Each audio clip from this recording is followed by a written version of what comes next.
Repair time underway, 15 minutes in which cars must be fueled for race 2, new tyres put on, or whatever set of tyres you want to put on, and then they must leave the pit lane as well within that 15 minutes.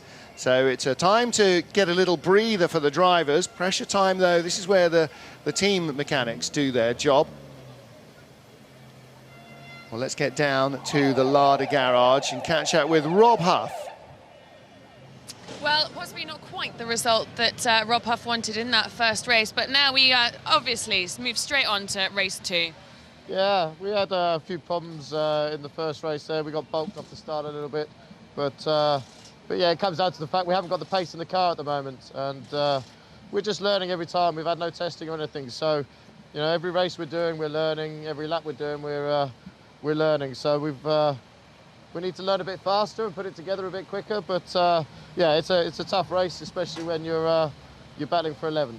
And quite frustratingly for you guys, the rain doesn't look like it's going to come down either. I would be very happy if it rains right now. That would be fantastic. The car is, as we saw in Le Castellet, much better in the wet, and I don't mind a bit of splashing around myself either. So yeah, bring on the rain. I think that's the thing, though, that, like you say, you don't mind splashing around in the rain. I think it really does show the drivers who can cope with the wet and who can't. Yeah, I think, you know, at the end of the day, it comes down to confidence, and I've always really enjoyed the wet weather. I think some drivers go quite the opposite way, but for me, I'm quite happy with it. So growing up in England, you kind of get used to it. Oh, yes, this is the beautiful day in England, isn't it? As good as it gets. Well, the irony there, of course, is that it is really hot and sunny at home in the UK. So we're standing here losing feeling in our fingers and toes, whereas we're going to get back home to a family that's sunburned, James. I mean, there's definitely something wrong with this picture. Yeah, it's a bit unfair, that, I think. We just saw on Rob's helmet there a pipe that came off the top of the helmet, and that's all for cooling and circulating air within the helmet just to keep him as cool as possible. With these back-to-back races, there's not a lot of time for him to get out and wipe the sweat off or dry up, so he's straight back out, and this is a feature that can keep him cool. Yeah, absolutely. So we're cold and miserable and chilly and bright and sunny elsewhere.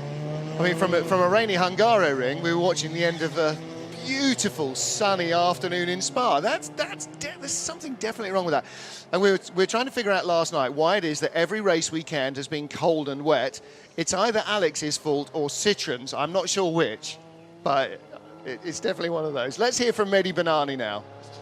So down in the pit lane that's already been vacated by most of the cars. Mehdi, no work on your car, it's sitting here. Tell us what the problem is.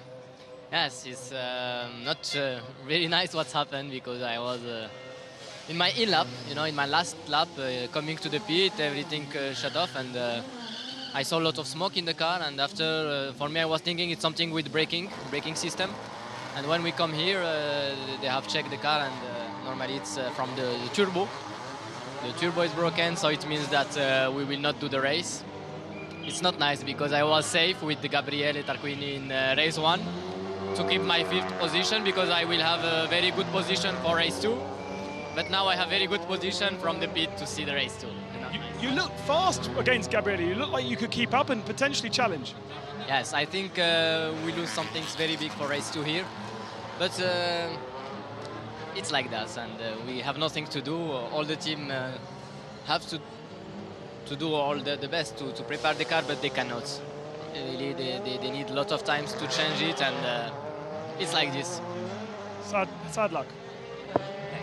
Well, you know that's a tough place to be. He was due to start 5th on the grid with 4 Chevys in front, so he definitely had potential to put that car in the running for a podium position, but as he said, it takes a long while to change the turbos. I'm sure that on the Citroën C-Elysée, with their rallying experience, they will have made serviceability of the turbo a very high priority under the bonnet, as well as keeping the thing cool, obviously. And, you know, serviceability is a very, very big factor of the Citroën. When they want to change from wet to dry settings, they don't change the settings. They unbolt the wet suspension and bolt dry suspension on. And you know, it's the attitude that Audi brought to Le Mans. You know, we're not going to change bits on the rear end. We're going to take the whole thing off the back of the engine and put a whole new thing back on. So, well, we just saw Hugo Valente getting ready to get into his car. He's the man that will start race 2 on pole. So let's delay him a little bit and have a quick word. Yeah, well, just before we start race 2, we're just going to try and grab you, Hugo. How are you feeling looking ahead to race 2? Good. We'll see. I have to take a good start. That will be key of the race. Try and stay in front of the others as long as possible, make them use their tires. Yeah, we'll see. The start is absolutely crucial for you. Yeah, we'll see how that goes. Well, James Nash, 4 Chevrolets start 1, 2, 3 on the grid. We got Valente and Morbidelli on the front row, and then we've got Coronel and Chilton behind. So his plan, obviously, is to make his backside as wide as he possibly can and just hold everybody up and try and make the Citroens overwork their tyres in the aero slipstream that you were talking about. Yeah, stage 1, though, like you said, is to get it off the line, and these Chevrolets are not easy to get going. Last year it was a big, difficult thing to get moving and get rolling, so we'll see if they've improved that and see how he does. Absolutely so. Yves Maton in the red jacket in the middle of your shot, walking down the grid towards Sebastian Loeb. Muller will start 10th, Lopez 9th, Loeb in 8th position. Montero and Tarquini 7th and 6th. Of course, though, they won't, because we're now taking Benani out of the equation. So, in fact, Muller will be 9th, Lopez 8th, Loeb 7th, Montero 6th, Tarquini 5th, and then Chilton, Coronel, Morbidelli and Valente will be 4, 3, 2 and 1 on the grid. Jose Maria Lopez still leading the Drivers' Championship, but Ivan has crept that lead down almost into single digits. 31 points adrift after getting caught up in Coronel's accident in Marrakesh. Ivan Muller now just 12 points behind. This is 3 races later. He really has made fantastic inroads into Lopez's lead. Yeah, he has, and he had the perfect opportunity at the last round when they got put to the back of the grid for a technical error or infringement, and he did take advantage of it in race 1, but Lopez fought back and came to win the race. So he's got a lot of work this year, and Lopez is going to push him all the way to the end. Yeah, no question. Ivan, with that win and with Sebastian Loeb down in 7th place in race 1, has moved into 2nd in the championship ahead of Loeb.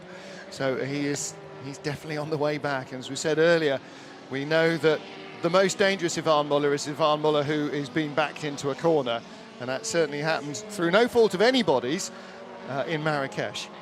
Feeling a bit sorry for Norby, who's got to start all over again, back in the same position, P11. He's got a lot of work to do. Well, that's the thing, that is the one disappointment about the way the qualifying system works at the moment, is that no matter how well you do in race 1, there is no benefit. You just go straight back, you know, you climb all the way up the ladder and then you go straight back down the snake to wherever it is that you started. So he'll start back down 11th. Dusan Borkovic back down at the tail of the grid. However, Hugo Valente will be the man who starts on pole. Let's hear, though, from Sebastian Loeb. So a lot of work going on Sebastian Loeb's car here, the brake fluid being filled up, and obviously maybe just a problem in race 1 with the brakes. I'm going to try and just dive in and have a quick word with Sebastian. Sebastian, not such a good start, and then no pace in race 2. You had a difficult start in race 1, and you had some problems during the race as well. No real problem in the race. No, the race was okay, but I had a bad start, and then it's very difficult to overtake here. I was behind Norby and nothing to do to try to pass him, so I had to finish at this position. In the first 2 races, we've seen you passing lots of cars and very, very fast. No chance to overtake at this race? No chance now. With the weight we have now, it's very difficult, especially on this track. We have no chance to pass, so we lose the downforce when we are behind the car, and it's possible to pass him. So I had a bad start, so hopefully I can do better this time. Hopes for race 2? Hope to do a better start. We saw the Honda starting very fast in the first race, so we will see what we can do. Thanks, Ed. Well, the 3 Chevys will be behind, the 3 Citroens, that's winding it back a year, will be behind 4 Chevrolets and 2 Hondas. So they have got a lot of moving machinery in front of them to try and get by. And if they get stuck in the slipstream behind, then they might really struggle to make inroads here, the way they didn't in France 2 weeks ago.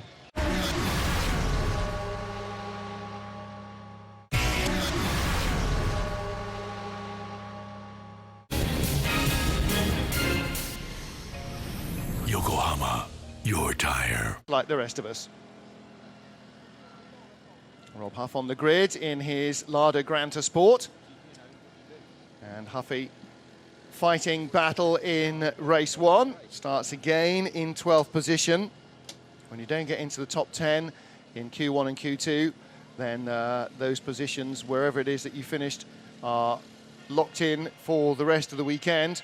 This isn't new territory for him, though, having to work hard and developing a car. He's been there with Chevrolet, and he got a long career out of Chevrolet, so he's got the same job here, and he's got to take it in his stride, as he will, and keep pushing forward. Well, Norbert Mikulec made a blinding start in race 1 to go from his lowly grid position of 11th up into 6th position, and held off Sebastian Loeb all the way through. Looked in the opening couple of laps as if he had the pace to get by Mehdi Banani as well, but when the move didn't work and then he was stuck in the dirty air behind him, blunted his pace a little. He will be in front, rather just behind Ivar Muller and the Citroens. In front of him will be these 3 Total Citroens. So, and that's got to be his target again, is to try and make a massive start to get by the cars in front. And we've seen so far this year that actually Lopez, I think, is the only guy that's not fluffed a start in his Citroen. So I'll have to see exactly how they get off the line. Here is Jose Maria Lopez, championship leader. And that's a very interesting turn of events as well. You would have expected, really, with his experience of Ivar Muller, maybe to be the man that was leading the charge, but fortune has dictated otherwise. And Jose Maria Lopez, so far, and this is probably going to be giving him the commentator's curse, has won race 2 in every World Touring Car meeting he's ever attended as a driver. All right, it's only 3 of them so far, but it's still a hell of a record. It's a high it's a streak. It's a streak he won't want to break either. Because if he can finish in front of his teammates and outscore them, then that'll give him the championship lead heading into Slovakia. If he can put the car from 9th on the grid into victory circle, then that will be most impressive. One thing we do have to remember is Ivan has had a non-finish with a crash in the first round, so the others might come across bad luck throughout the year. Yes, exactly right. Ivan's already picked up 1-0 because somebody had a huge shunt in front of him, Tom Coronel, and Ivan just couldn't avoid the spinning Chevrolet. His car got taken out as well. Something about our graphics makes everybody look like they're a redhead in a field. I was going to point that out. Not sure that's strictly true. There is just definitely some colorization going on there. Thiago does not have orange hair. At least he didn't this morning. There are a lot of fans in the grandstands that do, because, of course, orange and black was the colours of Zengo Motorsport up until this season when Mol Group came on board as Norby sponsors. So there are lots of guys here who have got bright orange hair. Thiago Monteiro, Gabriele Tarquini in front of the Citroens, but behind 4 Chevys. James Nash, when you're sitting on a grid like Gabriele, like Thiago, and there's a gap in front, you're going, ooh, okay, you roll your sleeves up even further now, going, right, here we go. There's an opportunity. There's a free, card in your hand, if you like. You've got to try and play it as well as you can. Yeah, you've already made up a place before you even start, so it's a mentally such a drawing thing. He's going to be looking at the back of Coronel's car straight away to get and fill that gap and push his way past these Chevrolets. And of course, what they're hoping, the 2 Castrol Honda drivers, that now that the Pro Team Honda isn't there of Banani, what they are hoping is that somehow all 4 Chevrolets will conspire to knock each other off in the first corner, opening the door for a glorious Honda 1-2. Now, whether that works, and whether the 4 Chevys and the get out the way and the 2 Hondas then can hold off the Citroens, I don't know. Tom Chilton, 4th of the Chevys, the official name of which is the Chevrolet RML Cruise TC1, which is obviously a nod to the constructor and the manufacturer of the car. And again, Tom Coronel using a lot of rear wing on his car. Let's look at the others when we get to the front row. And that might be an indication of the fact that Tom's not quite confident about rear tyre temperature yet, or he hasn't quite got his head around getting the balance of these cars. After all, I think did 1 day of testing Marrakesh, massive accident, no racing, didn't race the thing in France. You know, it is really new to him in a way that it's not to anybody else in the field yet. Yeah, he's been a rear-wheel drive guy for a long time, so this is a big change for him, and he's done it and stepped into it very well. Although we spoke to him yesterday and he was saying, you know, how much he was missing the rear-wheel drive cars and actually really being able to play with it. Gianni Morbidelli. Hands up anybody who can remember the last time that they saw Gianni Morbidelli win a World Championship race. He's done a lot of successful touring car racing, particularly in the Superstars series, but I don't know when the last time he won an FIA World Championship race was. For Hugo Vallant, it would be a first, but he's got a lot of experience behind him. I don't think that's going to worry him too much. And James, he's just got to focus on his own job. He's got to make sure that he gets himself into the lead at the first corner and then holds them all off.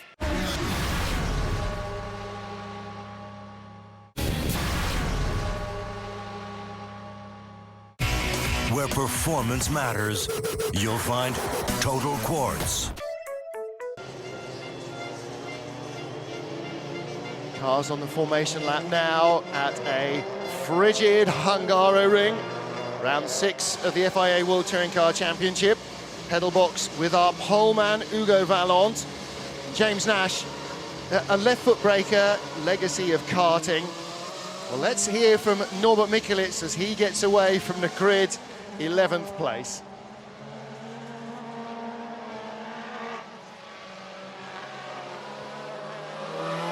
Hello everyone, once again from the fantastic Hungaroring. Procedure is similar to what we had before the first race. Standing start focuses on keeping temperature in the front tires to have a good getaway from the line. I tried to repeat the start from the first race. It was really nice. But it will be a difficult race as well because Citroën, Ivan, Jose Maria and Sebastian are starting in front of me. They are usually very quick off the line, but still I have to do my best and I will. So thumbs up, have a nice time. Well, the pictures you're seeing are also on the giant screen above the pit lane, so the grandstands are watching their hero in car in the formation lap. Now they see themselves and the red, white and green of Hungary being waved as energetically as the orange and black of Zengo Motorsport. Well, it's going to be tough, as Norby said, in race 1 to get in front of these 3 Citroëns, never mind in race 2 to get in front of them, never mind anybody else.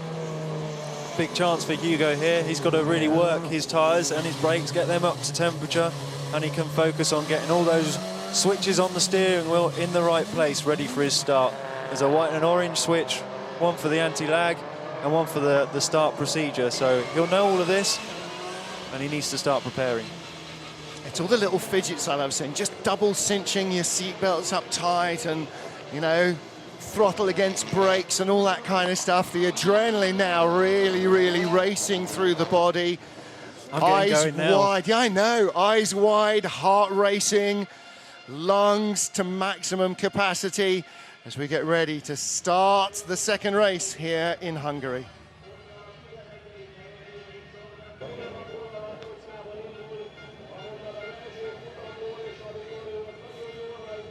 The grid is complete. The green flag will wave at the back of the field. Round 6 of the FIA World Touring Car Championship here at the Hungaroring. The yellow and white car of Hugo Vallant, the first of 4 Chevys on the grid. Gianni Morbidelli, the black and white car. Then Tom Coronel on the right. Tom Chilton on the left. Away they go, Vallant immediately moving to try and close off Morbidelli. Too much wheel spin from Chilton. Tarquini's going through. Morbidelli on the inside, the Italian is going to lead, and look at Montero around the outside, cutting across the bows of Tom Coronel. Montero looking to the inside, he's going to be inside Hugo Vallant and the Citroëns all the way around the outside. Contact between Lopez and Muller, or Loeb and Lopez, I think maybe that Muller was on the inside, but it's Gianni Morbidelli who leads. Thiago Montero, exceptional getaway for second. Hugo Vallant third, fourth is Coronel. fifth is the first of the Citroens, and again there's contact there. Little bit of contact with the car of Tom Coronel and one of the Citroens. It is predictably Muller who made the best start of the Citroen. He is up behind Coronel. In fact, he's not shown on the timing screen, but my eyes don't deceive me that much, do they? It is Muller, it is Lopez. Chilton, Tarquini got swamped at the start after making what looked like a good getaway. Just got shuffled down the pack, but it's Morbidelli, James Nash, with the lead of the race. Yeah, Tarquini looked like he did get a good start, but he must have got boxed out through turn one. The Citroens going around the outside and squeezing the pack and really forcing their way through there. Tom Chilton got a lot of wheel spin and just dropped right back. That's a bit of a shame. He's got a lot of work to do now, and as we know, it's tough to get past people around here. Well, Coronel is going to be the stopper now. The red, white and blue McGregor's car has got to hold off the Citroens. I think Thiago's got a perfect opportunity here. He can take this win. Coronel, if he can hold these Citroens up, Thiago's gone. Montero fastest of all in sector 2. He's closing on Morbidelli, but how long can the red, white and blue Chevy hold off Ivan Muller? Muller knows the strengths and weaknesses of the Chevy crews. They won't have changed phenomenally over the winter. He's towing down the straight behind. Morbidelli still leads. Muller going to the inside, deep to the inside. He'll outturn Coronel. Coronel cuts back in front of Lopez. Muller runs wide. Coronel's back alongside him and just squeezes in. There was a rub, but it was okay. Borkovic inside Huff or Thompson, I'm not sure which. Good Muller. Switch back there from Coronel. He really got that tucked in underneath him and got the drive. He nearly made contact, and that's one thing you don't want to do with these Citroens. We know they're strong. Yeah, it's like bumping off an Audi. There's only one victim, and it's not going to be the Audi. Yukinori Taniguchi is back in the pits. Not quite sure why. We'll try and find out for you. But at the moment, it's Morbidelli from Montero, who has closed significantly in the second part of this lap. Vallant in third, then Coronel, Muller, Lopez, Chilton, all as a group. And in fact, the danger here for the Citroens is Chilton, because he's attacking, because he's got Tarquini, Loeb, Mikulits, Huff, Norby following Loeb, and Loeb, having followed Norby all the way through race 1, won't want to be letting him by. Ivan's normally very good into turn 12 on the brakes, and we know Coronel has a problem with brake feel, so we could expect a move there or into turn 1. Yeah, Ivan is always good at the end of the lap here. 12-13 is a definite passing opportunity, especially with the Citroen C-Elysée, which, like the Chevrolet last year, can turn inside anything else, and Tom sees the danger coming, parks it on the apex. Tom will now defend into the last corner, and if Ivan goes wide, he can cut back and he will get a better run through this corner. That will give him the perfect opportunity into turn 1. Yeah. Tom has no option now. He's got to try and dominate the track, and in fact he gets good drive off the corner and he's pulling away from the Citroen down the straight. Now the Citroen gets into top gear and really starts to motor. Tarquini behind, defending on the inside from Sebastian Loeb. Loeb going around the outside. Look at the grip he's got to give away. Is there going to be contact? He eases him off. There was a little bump. Rubbins racing, and Loeb has to tuck back in behind. And around the outside is the black and red car of Norbert Mikulits, and he is looking to try and make a move, and the crowd are watching rapt to see if their boy can get by Sebastian Loeb, who is pretty much as big a draw here in the paddock. A spotting of Loeb is almost as exciting as a spotting of Norby.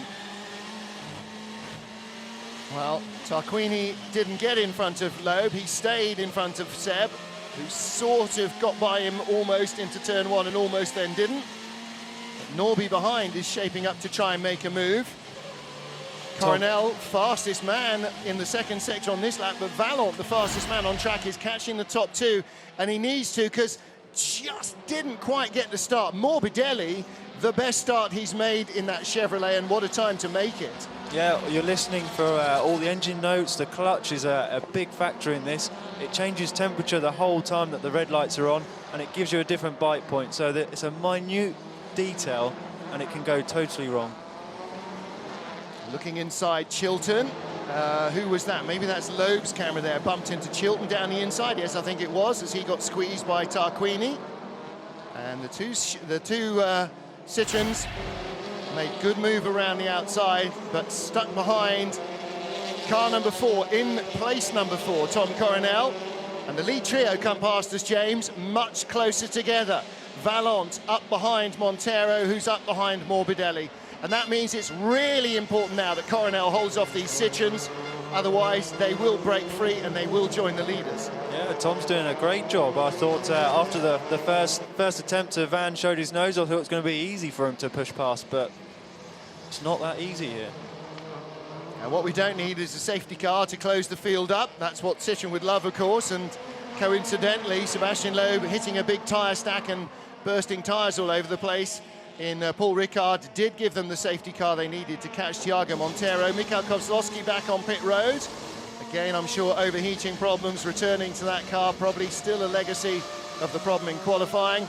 And the top 3, 0.4 between first and second, 0.8 between second and third at the line, but that is coming down as Valente closes relentlessly on Thiago Montero's Honda in second.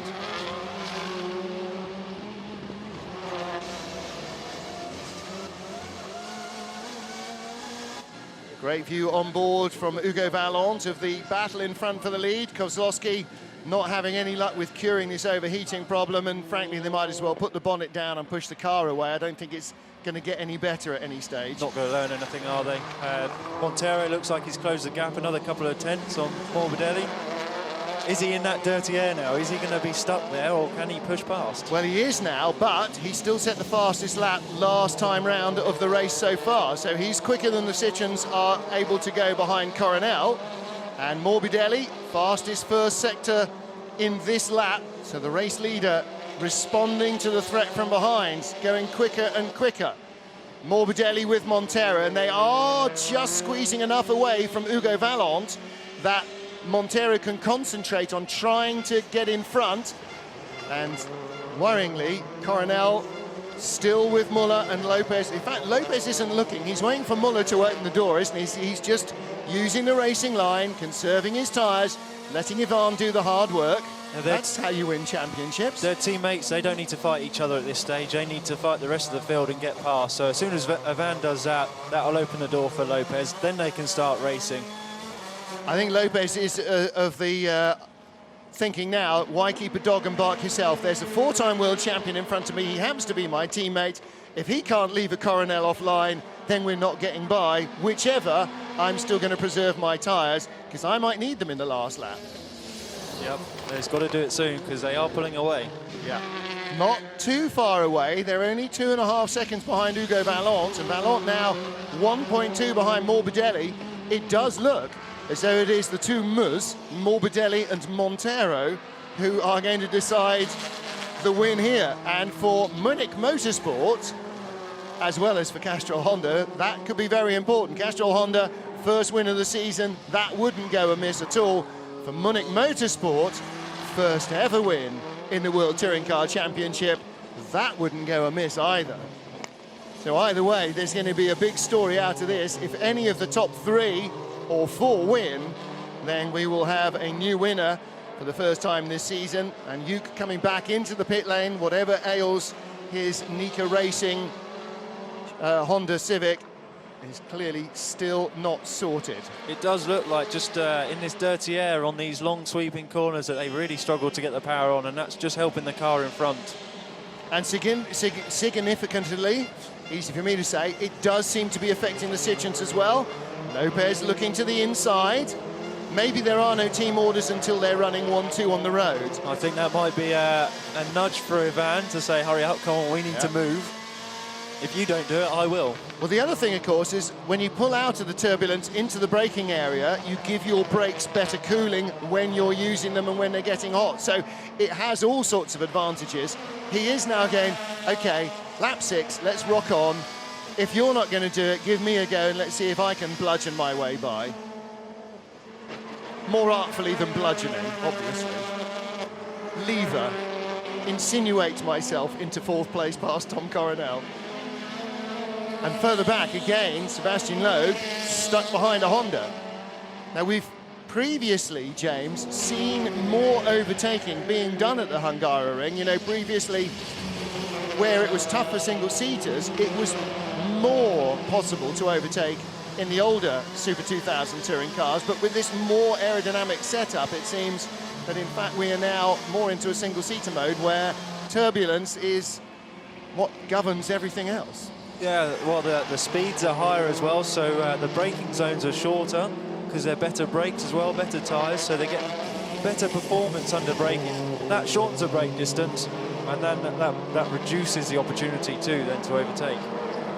Got to say, the white and black car of Gianni Morbidelli doing a really strong job, just using line and length, keeping the car on the racing line, forcing Thiago to try and drive all the way around the outside or use the grass on the inside, which isn't going to work for him. So Morbidelli doing exactly what you expect a highly experienced driver to do, ignore the pressure from behind and just race on in front. You can see lots of excited faces at All-Inkle, lots of slightly more concerned faces on the Castrol Honda pit wall. The Asport team would really, really love a win here. Thiago third in race 1, don't forget. Second now in race 2. Could be a big difference to him. Further back, Borkovic, it's taken him a race and a half to get by Rob Huff, but he has done it. He's now got by Huff for 11th place, which he was unable to do at all in race 1. And Loeb still stuck behind Tarquini, and Norby now breathing in his exhaust fumes as he was making Loeb breathe his in all the way through race 1. Coronel is kind of doing what Morbidelli is doing, isn't he? Just ignoring what's in the mirrors and focusing on not making a mistake with your own driving, and that's the key. Yeah, and if he doesn't make a mistake and holds this win, he needs to go and thank Coronel for holding everybody up too, because he's really being held. Although he's soaking up the pressure, he just can't let up now. He's got to keep so focused. Yeah. Halfway through, lap 7 of 14. One mistake and the Honda will be by. The problem for Thiago is the longer this goes on, the harder his tyres are working compared to Morbidelli's. Because Morbidelli has got good grip and good airflow, and Thiago hasn't. And was that a couple of spots of water on the high camera lens? That would throw the cat among the pigeons.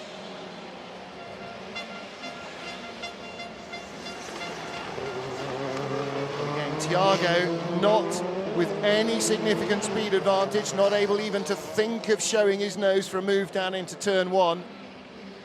No, it looked like he got a good run off turn 14 as well. We know the RML engine is very strong, and that just proved it then. And Chevy, in its previous guys, always had the ability to turn tighter than anything else and still produce that traction.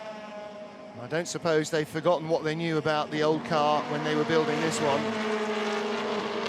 Thiago still stuck up behind Morbidelli.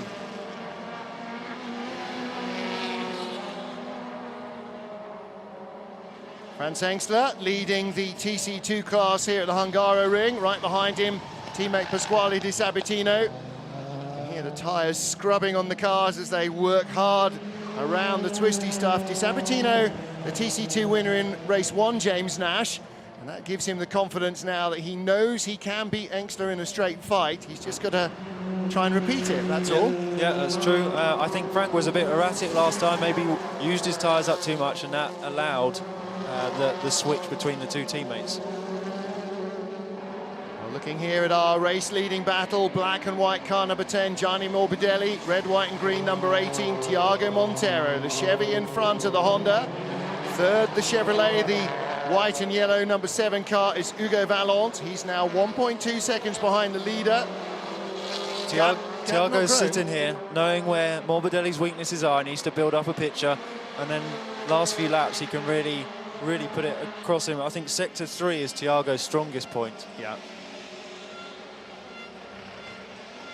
And that is the end of the lap. So if he can squeeze by on the final lap and leave Morbidelli with no recourse to a counter-attack, maybe that's exactly what he's waiting for. It is a high-stakes option now. Jose Maria Lopez has got a little bit bored of waiting for Ivan Muller to try and make a move. And that is not just him sitting alongside, that is him trying to pass car number 1. Lopez, the championship leader, And of course, the more times Ivan finishes in front of him, the smaller his championship lead gets. And he's now waiting for an opportunity to strike. He may not win, but if he's top Citroen, he's still going to be leading his teammates. And that is all the battle for the Citroen drivers. Yeah, one of those will win it. And they need to beat each other to go and win it overall. It's get the points. Whatever position you're in, if there's somebody in front, get more points from them than they're getting from you. And it doesn't matter whether it's your teammate or a rival team. And the Citroen team there watching with interest and just hoping that there's nothing silly going on. These guys are all far too professional, though, to get tangled up with each other.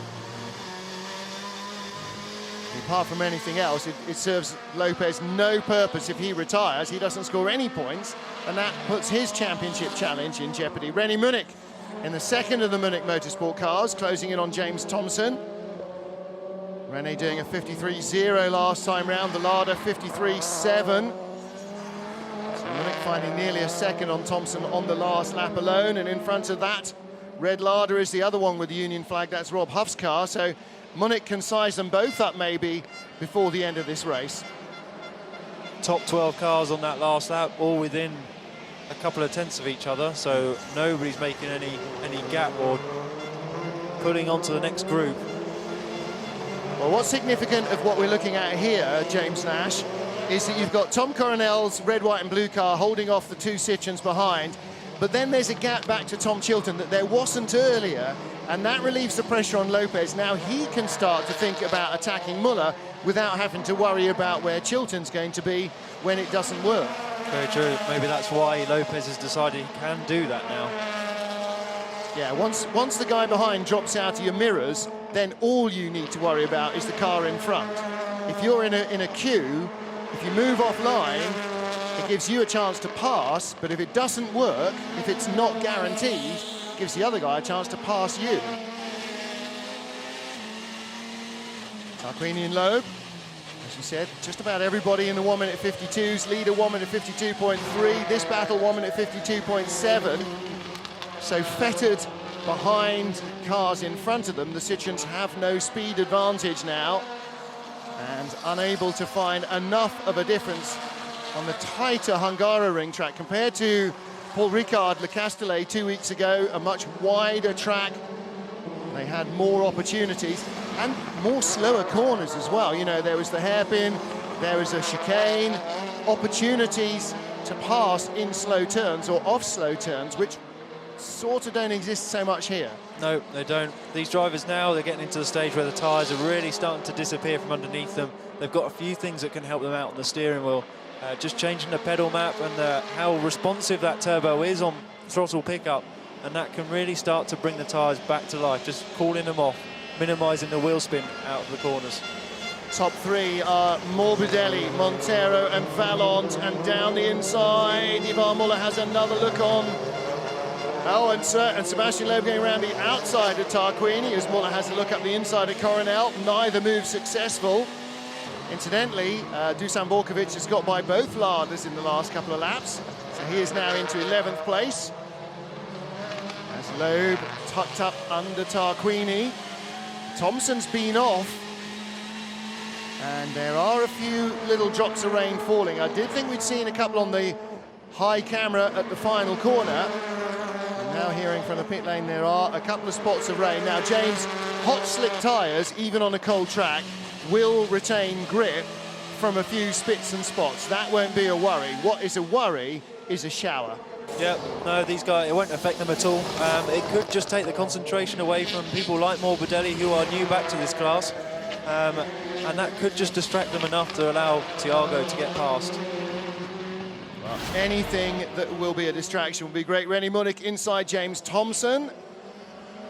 And the allinkle.com car pulls off the move, and that was a classic Hungaroring, all the way through turn one, all the way through turn two, and eventually it sort of paid off in the end. So that was a change. He got by Thompson for 13th. On board with Norbert Mikulis, Norby in 10th, Sebastian Loeb right in front. See the tyre smoke coming off that unladen rear wheel. as Gianni Morbidelli still leads from Thiago Monteiro. They have completed 11 of our 14 laps. There's Morbidelli's engineer. Well, he turned up in the paddock at the first race of the season. Dominic Greiner normally runs, he ran the BMW, didn't he, for Vika Sport, with which Jose Maria Lopez won in Argentina. Normally engineers Vika Sport, and he is still engineering cars for Vika Sport away from the World Touring Cars. They're not involved this year, but he has been brought in by Munich Motorsport to engineer Gianni Morbidelli, and his boy is 3 laps away from winning a World Touring Car race. The first win for Chevrolet. And Tom Coronel still defending hard from Ivan Muller and Jose Maria Lopez.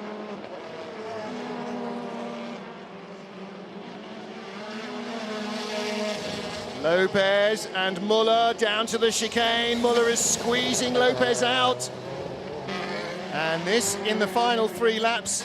James Nash, this is a proper battle now between the Citroën drivers. Yep, if we can listen to their engine notes here briefly, we can hear what they're doing and struggling with traction. It'd be good if we can go back on board with them. Well, you've been in this situation all last year at Bamboo with your teammate Alex McDowell. It was fairly clear early on that you two were going to be, if not the only front runners, certainly front runners in the Yokohama Trophy. And of course, you're in similar setup and identical basic cars. You're going to end up in the same patch of tarmac a lot of the time, and that brings its own pressure.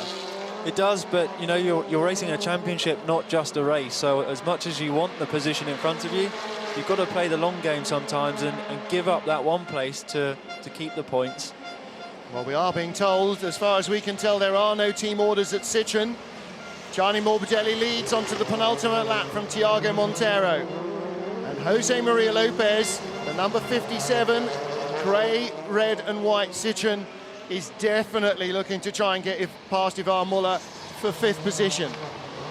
He won't risk anything, but if he can force an error out of Muller and get by, so much the better. And for Monteiro, really impressed with the stickability.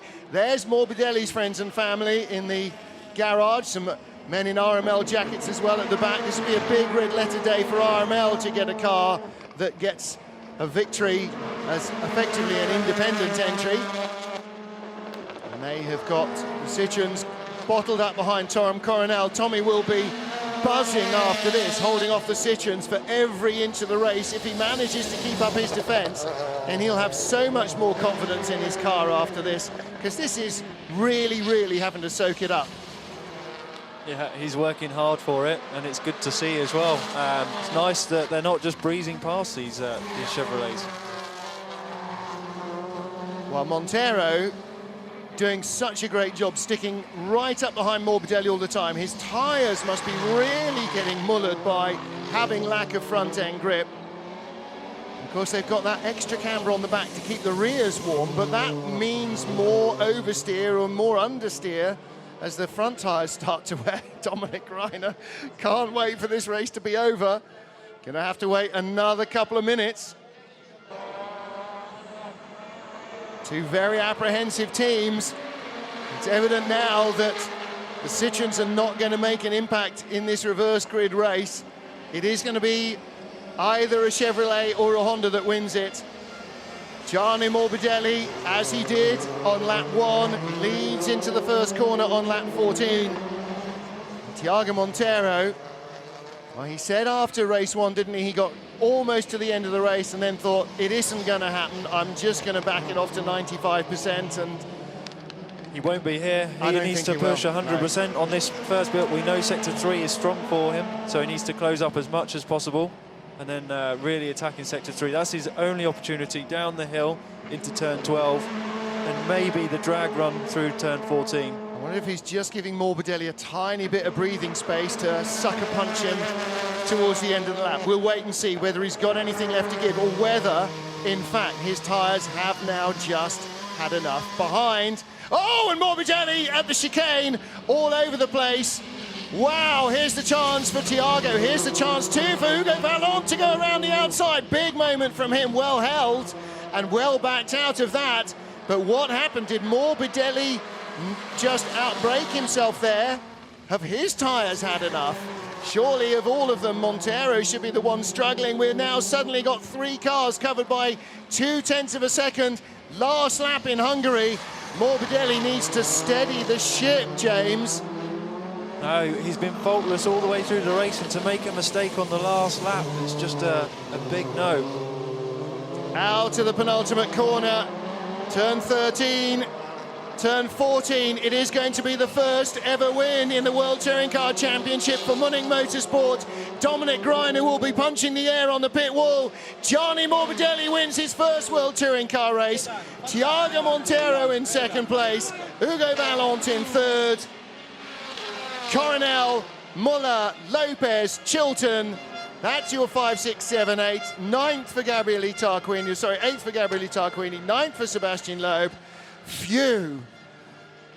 Disappointment for the Honda team, but relief and delight for Munich Motorsport. Their second season in the championship, and Gianni Morbidelli has delivered the victory to get them onto the top step of the podium.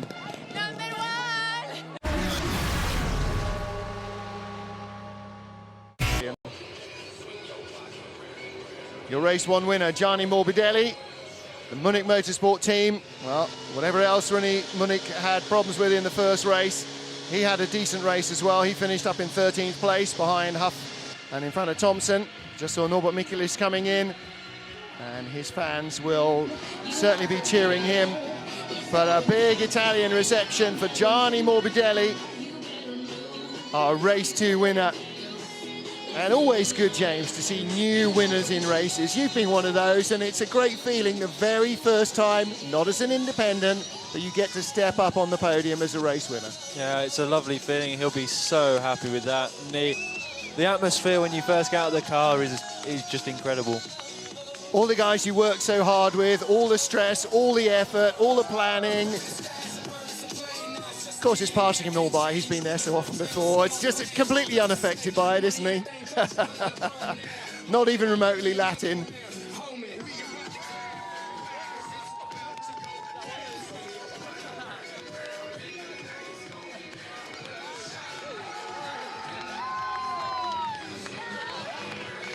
So the mechanics get the kisses before the girlfriends, and the wives get the kisses, and Dominic, he'll get the biggest of all, I think, probably. And for Hugo Vallant, outright podium finish. And again, you know, like Mehdi Benani, all these steps getting closer and closer to that first win. Again, a situation you know you can relate to. You get closer and closer, and you start to believe more and more and more, right? Yeah, and it's given these teams hope as well that they can go out there and win races and get on the podium in front of these Citroens. Well, I wonder how much in qualifying now we're going to see Hondas looking to be 9th and 10th, because it's, you know, it's shown that starting at the front in race 2, it's not a bad place to be. No, they've got to go and do something. You know, you can use that as a tactic. We saw other world champions doing that, Andy Priaulx, and it worked really well. Well, let's hear now from our race winner, Gianni Morbidelli. Gianni Morbidelli taking his first win this year, World Touring Car Championship here in Hungary. Gianni, congratulations. Yeah, the first one that bet the Citroën in this championship. I'm so happy, I'm so grateful for all the job of the team, the Munich Motorsport.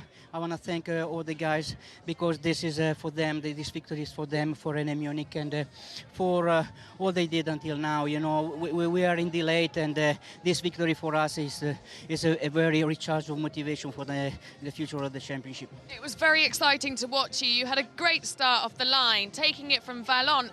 Bit hairy from Thiago in that last lap.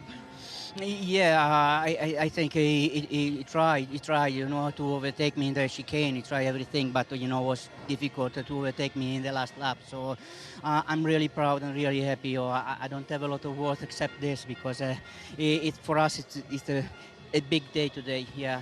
For sure, you should be proud. Great result. Congratulations. Well done to you all. Thanks a lot. Thanks. Well, congratulations. And as he said, actually, I'd sort of missed over that. Not just his first win, not just the first for Munich, But they're the first guys to beat Sitchin this year as well. Great news. And Thiago Monteiro looked just as happy with a third and then a second. A fantastic weekend for Honda, a fantastic weekend, especially for Thiago Monteiro. Are you disappointed about missing out on the win or happy to be second? You're always a bit disappointed, especially when you think that you could have it. I was faster, but one thing is to be faster, one thing is to overtake. And Gianni did a good job, very good job. He didn't make any mistakes. I tried to push as hard as I could. He was on the pace, so congratulations to him.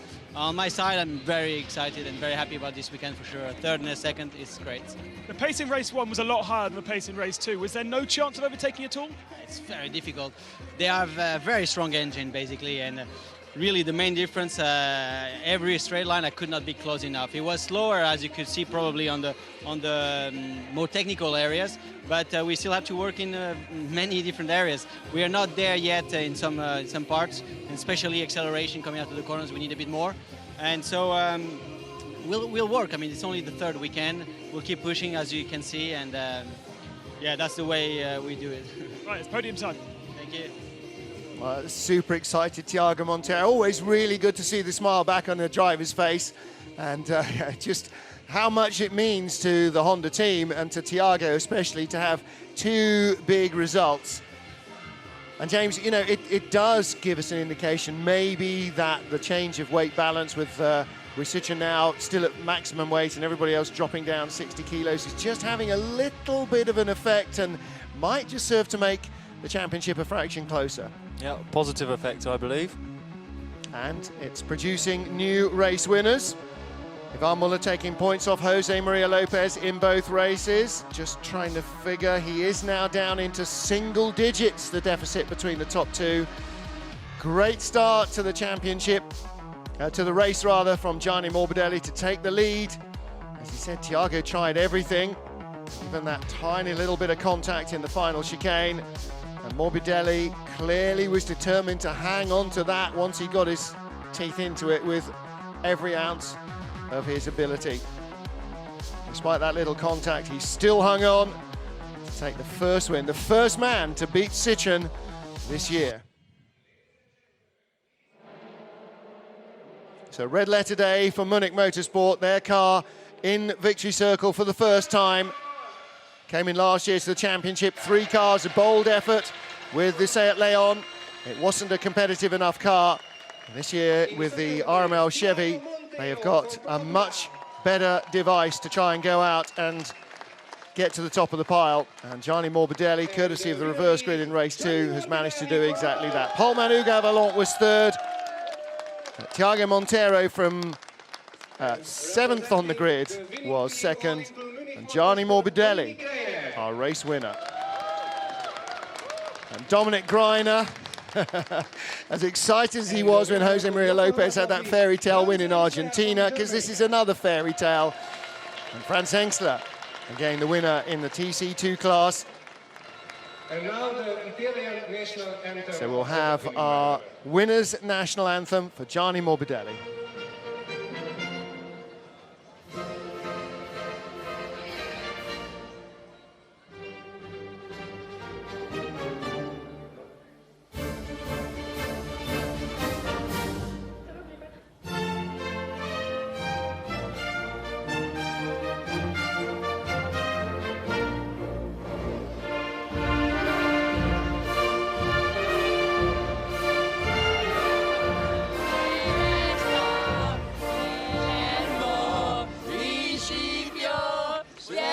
Not just the French that can sing along. The national anthem of motor racing for Gianni Morbidelli, and now the anthem of our winning manufacturer.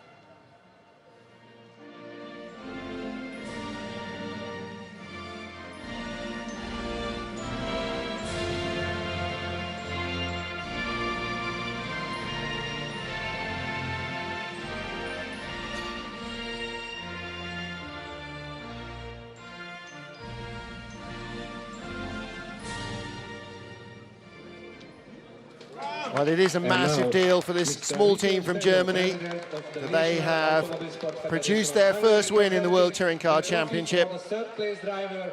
Rennie Munich, I'm sure, will be absolutely thrilled All the mechanics look like they're completely knocked out by the result. You know, James Nash, when you've got a car in the first couple of rows of the grid, there's always a chance. But, you know, all sorts of different things can happen. Of course, the guy alongside him on the grid there in the yellow and white overalls, Hugo Vallant, he had the same kit too. So it could have gone either way. He did, and we have to remember his weekend got flipped totally around. He qualified 11th and picked up the 10th place, which gave him that reverse grid. So after qualifying, he was thoroughly disappointed. But just watching him there as the anthem was playing, no matter how many years have gone under his wheels, no matter how many times he stood on the top step of a podium, do you think this means any less to be a winner than it ever did the first time he did it for Gianni Morbidelli? It really looked like a very, very important day for him. So, Big Dominic takes the trophy. Another one of the bright, smiley faces around the paddock, and even brighter and smilier today. And rightly so. The Yokohama Trophy goes to Franz Engstler.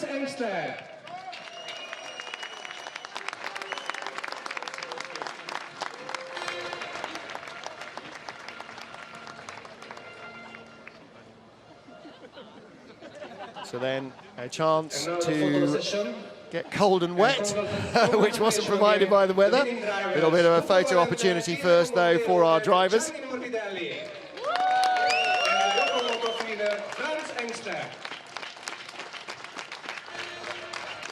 Well, packing up is going to be a lot easier tonight for Munich Motorsport, isn't it? A bit more lively, I think. They'll be full of fun and laughter.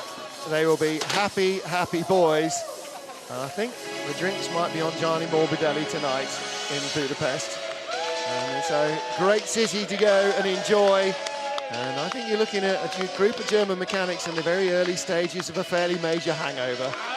And rightly so, well deserved for them. Gianni Morbidelli and Munich Motorsport, winners here in race 2 in Hungary.